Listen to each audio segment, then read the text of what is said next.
You're watching CBS 8 Mornings at 6.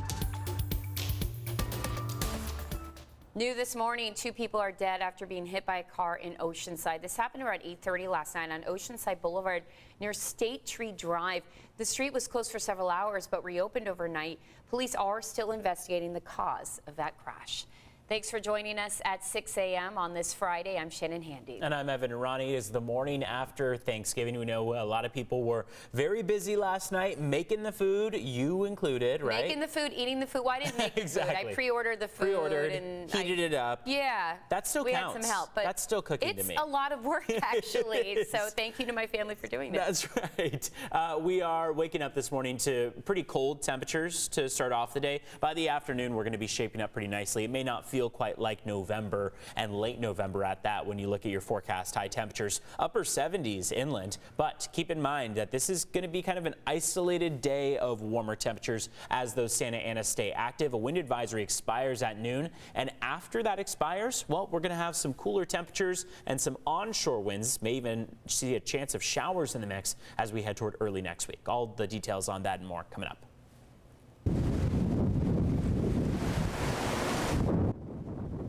And speaking of those winds, they may be to blame for hundreds of power outages in the East County and backcountry. Right now, hundreds of customers in Ramona are still without power. According to SDG&E, it's expected to be restored later this morning. People in Boulevard, Jacumba, and Live Oak Springs also lost power yesterday, but it has been restored. Now, as far as fire danger goes, CAL FIRE says they are fully staffed and on alert. And kayakers sure felt that powerful wind out in La Jolla Cove. The gusts were so strong, it overturned some kayaks that were on a tour yesterday. We're told lifeguards rescued over a dozen kayakers. The 30-mile-per-hour gusts also made it hard to paddle through the water. Luckily, everyone got back to shore safely. A man is in the hospital this morning after reportedly trying to set a home's roof on fire and then falling. This happened around 5 p.m. yesterday in El Cajon. Police tried to talk the man down, but he fell off the roof and hit the ground below. He was taken to the hospital, and crews quickly put out a small fire at that house. This morning, President Biden is focusing on gun control following high-profile mass shootings in an LGBTQ nightclub in Colorado and a Walmart in Virginia. And he's now calling on Congress to pass more gun control measures by the end of the year. The idea we still allow semi-automatic weapons to be purchased is sick. It's just sick. It has no social redeeming value. Zero, none. Now, Republicans will take control of the House in January. That means that it'll be unlikely that the president will get his legislative priorities passed in a divided Congress.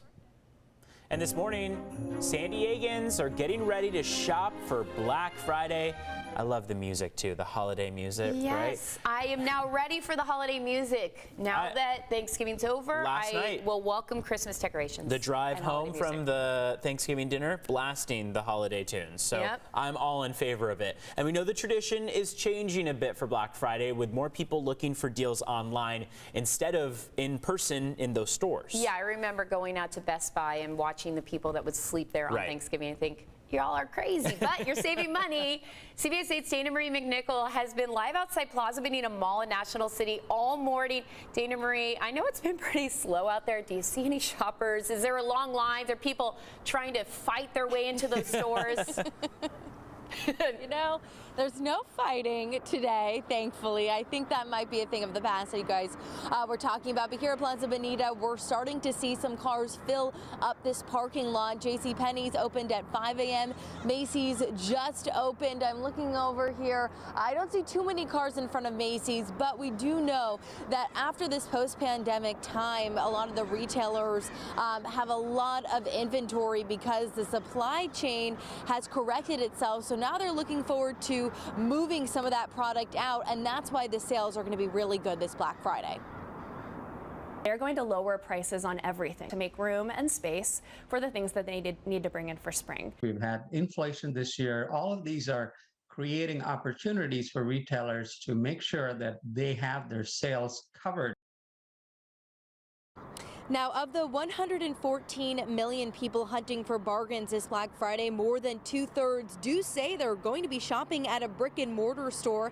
Experts say, though, 51% of shoppers will be spending less because of inflation. Some of those big name stores completely closed for the holidays on Thanksgiving, but they did start offering those deep discounts a few weeks ago. Best Buy, Target, and Kohl's started sales this past Sunday. JCPenney started the day after Halloween. So the National Retail Federation predicts we'll spend about $942 billion this year. That is up 6% from last year. Those retailers, again, are really hoping to get those people inside the stores because of how much inventory they do have. And this year might be one of the better years to shop. Come to the malls, brave those crowds. But again, those stores are opening early, so if you don't want those crowds, come now. Here at Plaza Bonita, it is still pretty quiet, but I'm sure we'll start to see those eager shoppers trickle in. I'm Dana Marie McNichol coming to you live. Shannon and Evan. You know, I'm glad that some of the companies closed on Thanksgiving so their employees could have the day off. And it's nice to see the transition of not the craziness. Yeah. Because it's not fun. I used to go to the mall at like midnight on Thanksgiving. Yeah. Dana Marie, are you going to get into some of those stores after? I don't think my wallet can handle that, to be honest. So I'm just going to stay outside. I feel like that but is no, I do have some shopping to do. Yeah. For my mom. I need to go shopping for my There mom. we go. not You for could my do it niece. on your phone. Family. In between your I know. hits. There That's you go. what I was thinking too. I was like, There I have you to go. do the Cyber Monday stuff. Makes Yeah, sense. for sure. Thanks, Dana Yeah. Marie. Also on this Black Friday, you could get some free gas. That'll help, right? You could spend more money at the mall. San Diego Honda dealers are offering what they are calling a Blue Friday deal. Today, they will be at the Circle K on Pomerado Road in Poway from 10 a.m. to noon. And they will be at a surprise location in Escondido this afternoon. So keep an eye on the San Diego Honda dealers' social media pages.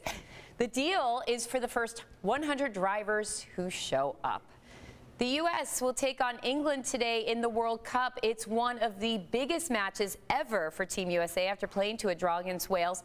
A victory or draw is crucial if the U.S. wants to make the next round. There are watch parties across San Diego County. Team USA takes on England at 11 a.m. today. And Mexico takes on Argentina tomorrow, also at 11 a.m. Now, you can watch from the Gaslamp Corridor on both days. Those events are outdoors at 5th and Island. The Rady Shell, that's cool, is also showing both games. The American Outlaws are hosting a pair of venues for all three of Team USA's group stage matches. It includes O'Brien's Pub in Kearny Mesa and Guava Beach Bar and Grill in Mission Beach. So lots of fun with those games. You got to go and support Team USA. You have so many local options to enjoy the game, to enjoy the outdoors. It's another warm one out there, Shannon. We know it's cold this morning, but you were saying how it has been pretty warm the last couple afternoons, and we've been treated because of those Santa Anas. Now, I know we don't exactly celebrate Santa Ana winds because of how low our humidity drops. That's not the good side of the forecast. The good side for many people is that in late November, we're still enjoying upper 70-degree temperatures. We're going to do that again today. We're going to stay warm into tomorrow, and then we'll see a slow and steady cool down throughout the rest of the weekend and into next week. Wind advisory here locally across your inland valleys and your mountaintops. That's going to expire as we head toward your noon hour. That's when that expiration date is. It, of course, could be extended, though right now it does seem like a pretty safe bet that by afternoon those winds are going to die down. When we give you a little bit of a wider look, that applies not only to San Diego County but all the way up through Orange County. Closer to Palm Springs, we'll have that wind advisory expire at noon. And then a fire weather watch up toward Ventura County and even through Santa Barbara, that will expire as of 11 a.m. So just an hour earlier. Offshore winds continue. Take a look at the most recent wind gust recorded out of Alpine right now. 50 miles per hour. It's breezy out there still throughout the early morning hours. 28 at Mount Laguna, 21 down in Boulevard, 17 in Campo. So breezy across the county, and those offshore winds are going to change direction as we head into your Saturday. We'll see onshore flow resume. That'll be that cool sea breeze along the coastline. Higher humidity values in store. That's all expected by Saturday throughout the weekend. Walking out the door right now, we're in the 50s, mostly some 40s inland. 48 for Escondido, 44 for El Cajon, 61 for Ramona, and then 53 right now for Encinitas. It is going to be, though, a pretty pleasant afternoon as we get there. Afternoon highs, 70s for the most part, upper 60s and a couple select spots. Santee and El Cajon could even hit 80 degrees this afternoon if they beat that forecast model by 1 degree. All right, let's take a look at how traffic is shaping up this morning. So far, things have been very quiet on the roads, and we're not going to lie to you. It is the morning after Thanksgiving. A lot of people are still taking the day off of work, and so your morning commute is pretty quiet as we start off the morning. We'll keep you up to date. CBS8.com/traffic has the latest too.